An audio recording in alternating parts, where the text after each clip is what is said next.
if we could just linger on the 90s. So you said bulletin boards. Maybe you can explain what that's like and also explain the birth of the internet, what that was like. What was the internet like in the 90s? So the internet is a funny thing. It started out as this Defense Department research project called the ARPANET, the Advanced Research Project Agency Network, and it was kind of like this revered secret thing. Yeah. That became more and more open as they connected universities. Universities connected to the internet in the mid 1980s, and so if you were at a prestigious institution with access to computers, you could get on there. But a consumer back then, we just had these modems.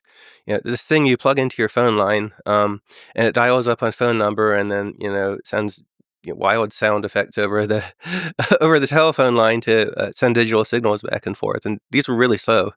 The first modem I had was 300 baud. That means 30 characters per second Mhm. of data. So you're like sitting there watching a sentence like slowly emerge character by character as you're going online. But yeah, that's how we got online and we talked with each other. So you dial up to a local bulletin board. It'll be run by a person. Usually they have a computer or two sitting in their kitchen or something that's running the bulletin board. And they have a small community of a few hundred users, all competing to connect to that one phone line. It was often busy and you couldn't get in. And the more popular bulletin boards were hardest to get to.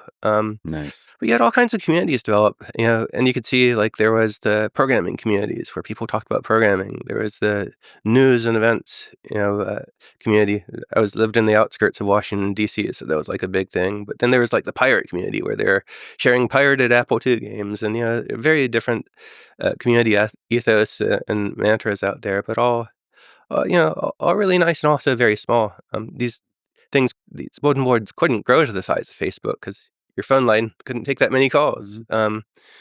And then later in the 1990s, the internet, which had been fostered in these colleges, started opening up to the public, and anybody could connect to it. And suddenly, the world took on a life of its own. It became much easier to reach a global audience faster.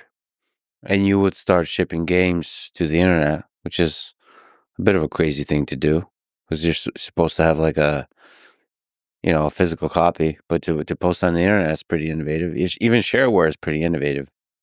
Yeah, it's been a funny transition for the game business. Epic started out making shareware games distributed digitally. But as the first 3D games took off, like Wolfenstein and Doom from id Software, and then Unreal from us, took off. To reach a huge audience of millions of users, we had to go into retail stores. So we worked with a retail publisher, and they made a box, and they put CD-ROMs in the box, and then the world started transitioning back to digitally. And that transition didn't start well, right? The initial transition of gaming to digital was all BitTorrent, all piracy. Mhm.